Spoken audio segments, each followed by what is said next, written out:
Beautiful. So beautiful. Delicious. Everything I've learnt, understood, stolen, perfected is laid bare across this masterclass. For the first time ever, you're going to learn how to cook. I've just spent the last 30 years busting my ass off. Watch, but watch carefully. I'm Gordon Ramsay, and this is my masterclass.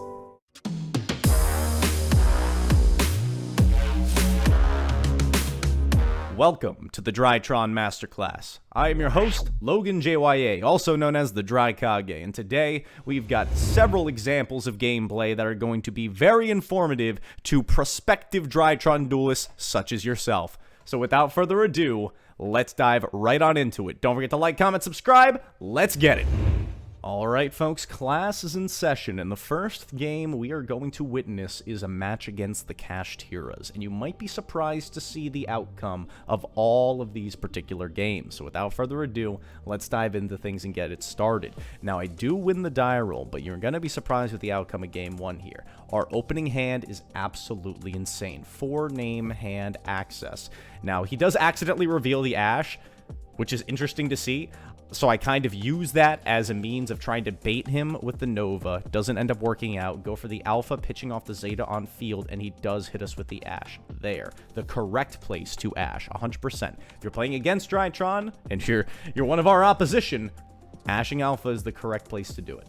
But here, I go for the Zeta effect to line up the Medionis, and now you see that Foolish Burial in hand? We're going to use it in a different way than you may normally think of. Normally, we use it to send names, but here, since we have access to every name anyway, we're going to send our Ben 10, and since we already lined up the Medionis, we're going to be able to recur our Ben 10, pitching one of those extra names and getting it back for free. Then we'll go for Delta, get a free Delta draw, very nice, and since we still have that live Gamma, we're going to be able to play a little bit harder here, so we can go for Moy Beta, send a Draconids. This is, you'll see what goes on here.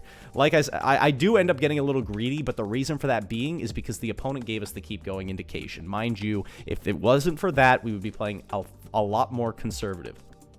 Moving on, we tribute summon the Vanity's Ruler, and what I do is, since, again, we had access to every single name, I sent the Draconids off Moy Beta as another means of interruption, and since we did get hit with the Ash, I used the talents to line up a follow-up copy of Preparation of Rites. That's usually what I end up doing if we do get hit with a hand trap, something like Ash that doesn't put a body on the opponent's board. Anyway, so this is looking like a pretty good board going into the opponent's turn, but lo and behold, they have the Book of Eclipse, and now I am kicking myself, because instead of prioritizing setting up a Spell and Trap Negate with the Vanity's Ruler, I actually went for the Draconids play as an additional form of interruption, and that was the incorrect thing to do in this situation. I should have prioritized Spell and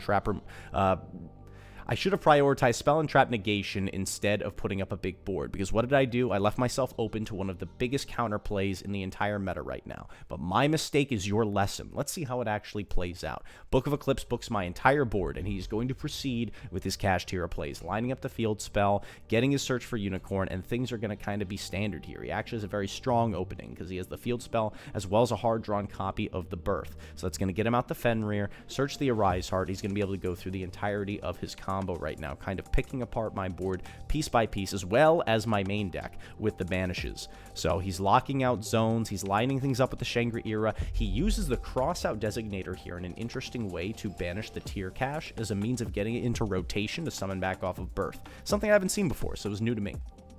Goes for the Mind Hacker, rips the other copy of Moy Beta out of my extra, and proceeds to use the Arise Heart to line up more interruptions. Not only is it interruptions, but it's also a massive pain in my butt since it's got that Macrocosmos effect. You're all well aware as Drytron players that that is one of the biggest threats that Cash puts up against us. Now he continues to pick things apart piece by piece, getting those free attaches on Arise Heart, and yeah, that's going to be pretty rough. But we go for the Alpha on the draw, and dude, Ben 10, pretty nice draw, not gonna lie. So we do get the double search here. However, the Arise Heart is gonna be a little bit too much for me to deal with, and I do end up conceding that game. If you can believe it, I start things off with this video with a loss? Who would have thought that that was a good idea? But you're gonna see why. Look at the opponent's hand here for this game, okay? I see Nibiru, and I see Ash Blossom. My goodness. Definite cause for concern. Or is it? Let me show you. We go for the Zeta, we get the Ben 10 search, and we line up the Vanity's Ruler nice and early. And this time, he ended up not ashing the Alpha Thuban, and I'm pretty sure that's because he was very confident that the Nibiru was going to be all she wrote for me, and that was going to lock up the game for him. But what do? We play around Nibiru, guys. Look at this. This is 4 summons right here. We still have the material underneath the Moy Beta, and we have the Ben 10 on field. And I have to reiterate how important this is. You want to play around Nibiru, so you give up the extra material underneath the Moy Beta, and you immediately tribute summon for that Vanity's Ruler. I even gave him a window to respond, and there was nothing, so we go off to the races. Get the search for the Ben 10, line things up for the Delta. We have so many names in hand that we are ready to go. Ben 10's going to search Lancia here. We know what we're playing against. This is one of the most diabolical cards for the matchup. Add back Meteonis, go for it, summon back Ben 10, go for the Gamma effect, pitch special. Now, you're probably thinking, Logan, you use both your ritual summons. How are you going to get out that Beto Buster you searched to put up the full board? Well, my friends, we've got Fafnir in hand, and that means we are going to guarantee ourselves an additional copy of Meteonis Drytron to continue on ritual summoning. So I search it off here, and I go for the Moy Beta, and I actually keep both materials underneath it because I want those additional spell and trap negates going into both turns 1 and 2, and then we use the Beto Buster, line up the counter trap, and then set it up real good. Now, mind you, he definitely should have ashed at some point. I think he kind of got a little decision overloaded when the Vanity's Ruler hit the board, but I don't think it would have made much of a difference regardless of when he hit us with it. Proceeding onward, goes for the Imperm on the Moy Beta. Of course, we're going to negate that. Attempts to Book of Eclipse. That gets unlocking, and that's going to be all she wrote. Perfect setup for game 2. Going into game 3, though, we are going second against the Kashtiras, which means we are going to have to face down the board. But if you look at the hand, we are 100% ready to break whatever he puts up. We have the Thrust. We have the Change of Heart. It's super easy for us to bait the Arise Heart into activating with the Cyber Emergency. That will cause the Thrust to be live, which can get us a copy of Triple Tactics Talons to out it. Now, look at this full setup. He ends up going for the Mind Hacker play. He's going to continue to lock zones and rip out pieces of the extra deck, as well as banishing my main deck. A very fair strategy, considering the fact that he's trying to interrupt my Meteonis Drytron, take it out of rotation so we can't ritual summon. Ends up going after the spell and trap zones and lines up a very threatening board. But we ripped the Lava Golem. Now, mind you, I said this earlier, we would have been okay with that line of play I talked about earlier with the Thrust, would have still accomplished the same mission of outing his board in the main phase 2, but since we have the Lava Golem, we're going to be able to do all that in main phase 1, baby. So let's get cooking. He puts up a very threatening board, so immediately drop the Lava Golem over the Arise Heart in the Shengri era. Then we go for the Change of Heart. The Fenrir is the only other thing that's really going to threaten the remainder of our plays. Go for the Nova, and here is where I make a mistake. There's actually 2 places I make a mistake. I could have played into the Birth, and he could have used it to banish cards out of my graveyard, so should have been more careful with that by removing this earlier, as well as letting him banish more cards off Diabolosis. So, and fortunately enough, it's not going to matter, but he is going to hit additional cards out of my deck because I was not respecting the card properly. Then we go for the continuation of our plays, getting the Ben 10. So that was the mistake there, was activating the emergency there, because that would have been the window for him to birth. But we still have plenty of plays, and even if he did, we had the Thrust for follow-up because monsters have already activated their effects during our main phase, would have been able to get us more names. But now we line up our Natasha plays, and this is how we're going to be able to close things out. Go for the Phoenix, remove the Birth, use the Natasha, start picking apart the board, stealing piece by piece, gaining more life points, going for the Boral Sword, stealing again, and locking up the game. Now, mind you, there are misplays on both sides in this particular game, but let those be lessons to you so you don't make the same mistakes and take advantage of some of the plays that I've actually just described to you. Now, let's dive into the next one. All right, guys, on into the next match, and this one's going to be a little bit different. We're playing against Spright Live Twin. And mind you, I am ready to rock and roll. We have a beautiful 3-name, make that 4-name hand, but we get hit with the Ash once again at the correct time. However, we are able to pivot since we hard open the Diviner, which means now we are going for our Chaos Max lock. So you guys know the combos. I posted them plenty of times before. We pitch the Ben 10 with the Zeta, get the searches, get Meteonis and another Ben 10 in rotation, reduce to add back, overlay for Beatrice, and now we got to keep going Q. That means we know we're being chilling. Line up the Chaos Chaos Max into the graveyard, use the Delta, get a free draw, get a free search off of that Ben 10 on resolution. Gonna use it to grab another copy of Ben 10 so we continue to rotate through them. Use the Gamma to send another copy of Gamma. We'll hold that other one in hand as another means of interruption, and then we go for our Dynamond. Gamma's gonna tribute off that Ben 10 from hand, get us a free search for Lancia, and we'll lock and load a Herald of Mirage Lights as a Speller Trap Negate to protect our Dynamond lock. So we go for the Dynamond lock. It does not get interrupted, which means our opponent is officially locked out of monster effects for the entire turn. However, Spright monsters, in case you are unaware, are inherent special summons, which means they do not need to activate to special summon themselves from the hand. So we clearly see what line of play the opponent is going for here. He's going to swing into the Mirage Light, but lo and behold, he may not realize that we are going to get to add back both Meteonis Drytron and a copy of Ben 10 from the grave for 100% free. He lines up a 4-mat Zeus. Doesn't matter to me because we are going to bait that thing so quickly that it's not even funny. Now we go for the Meteonis Drytron here, pitching off that Alpha, going for the Natasha. Now, whenever he sends, it's going to be the wrong time because the Natasha is going to come in clutch and take control of that Zeus. So we gain our life points, we link 2 into Phoenix and go for the Natasha effect, forcing out the Zeus for its first send, and then we are able to take control of it with its materials intact. We'll gain some life points. We've got the Orange Light locked and loaded with the Lancia in hand to make sure we're safe from Nibiru, and he knows that that is 100% OTK. Let's go into the next game here. We see a pretty strong opening. You are actually going to be quite impressed by the end board that this gentleman puts up. So he's going for the Gigantic. He's doing the blue. He's going to go through the regular Spright plays here. Respects Nibiru by going for the Gigantic early and just climbing on through. Now, this deck I'm a little unfamiliar with, but I get the idea of it. You just use the Live Twins to kind of pack things up. And look at this board. My goodness. 4 back row and 2 Spright interrupts on top of the Live Twin package. Is this cause for concern? Maybe. We have the Lava Golem and we have the Book of Eclipse, so I actually go for the Book of Eclipse first to force out the carrot, making that a non-factor anymore. And what I end up deciding to do, so he goes for the draw here on resolution, I go with the Lava Golem afterwards because the blue is the biggest threat, and check out what we do here. We line up the Lava Golem into the zone where the Kishikill is pointing to kill the Double Cross that we knew he searched off of the Spright Jet. Now, mind you, it's going to change things a little bit here. When we go for our Alpha and on resolution, flips up the enemy controller to take control of it and free up the zone to make the Double Cross once again live.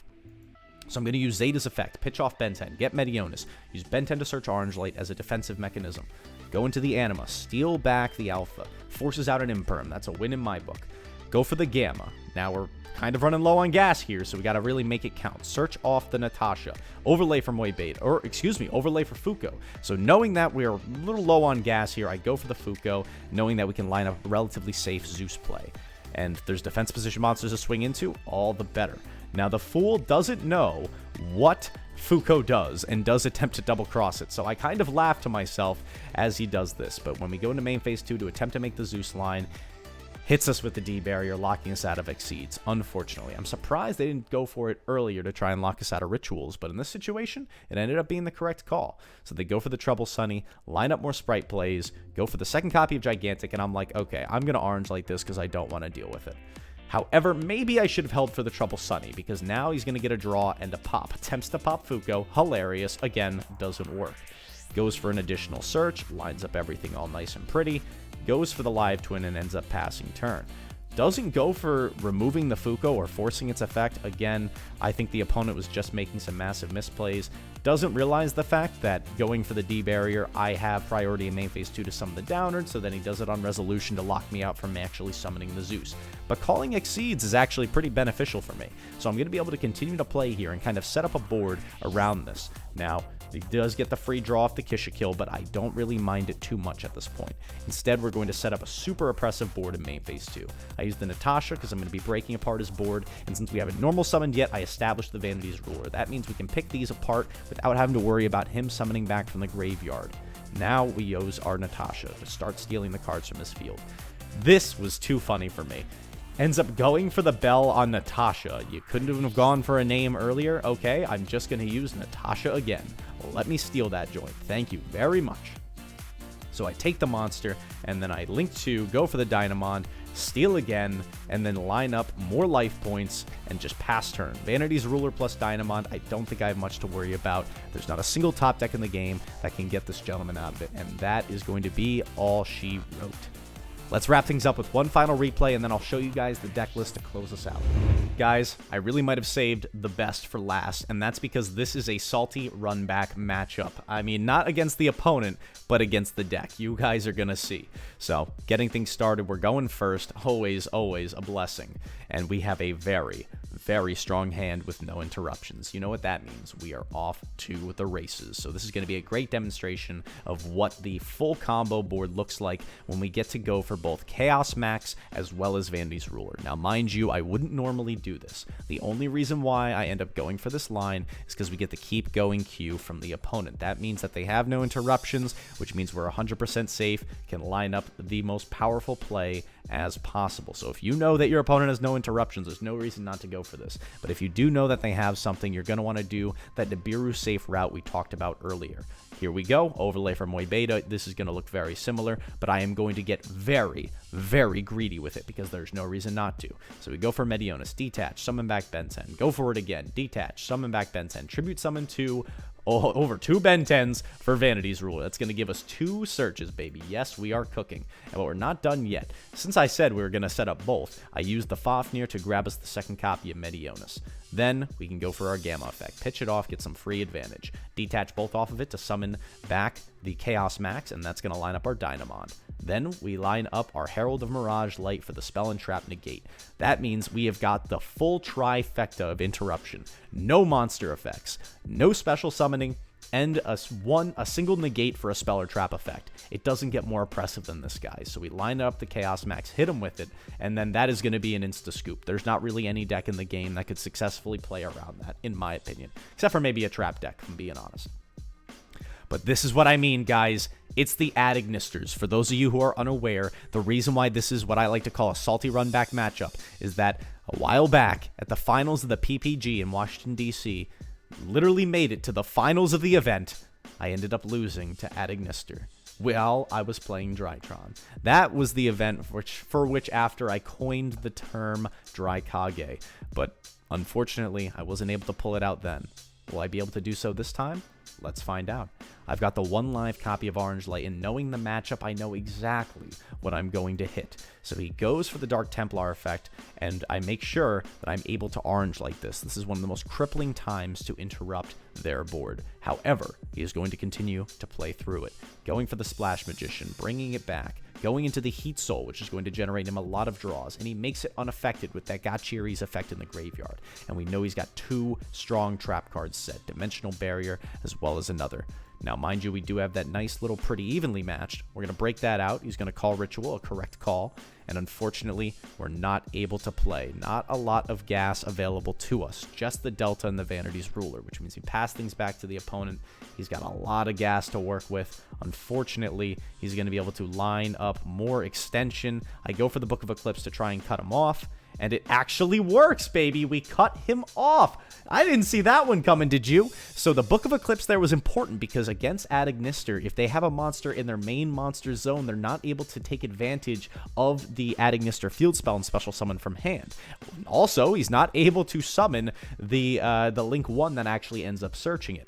So this was perfect. And you know what makes it even better? The fact that we draw into Alpha for turn, baby. That means we're cooking. So we go Alpha Pitch Delta. Grab that Bensen, baby. We're going to... Oh! Rivalry of Warlords. Interesting. You know what that does? Locks us into machines. But that's okay. Because you know what else is a machine? We get our Ben 10 search. We go for the Moy Beta. Get the free send.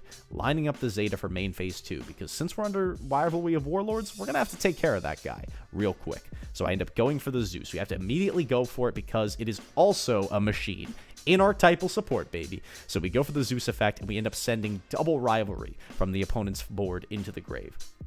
Now I go for the Zeta, pitching off that Ben 10, searching out that Meteonis, and then using the Ben 10 to search Diviner. This way, in case he had another form of interruption before I'm able to establish something, I am able to kind of play defensively. I decide I'm not taking any risks. As soon as that resolves, I tribute summon the Vanity's Ruler, and I'm going to hope that this is enough to stop the opponent. Well, guess what?